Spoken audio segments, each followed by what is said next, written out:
ਤਾਂ ਬੜੀ ਦੇਰ ਦੇ ਆਏ ਹਾਂ।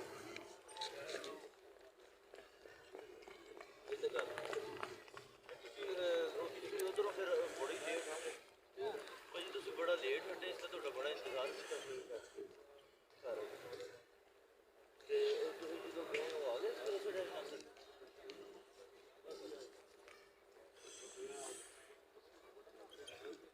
ਅੱਛਾ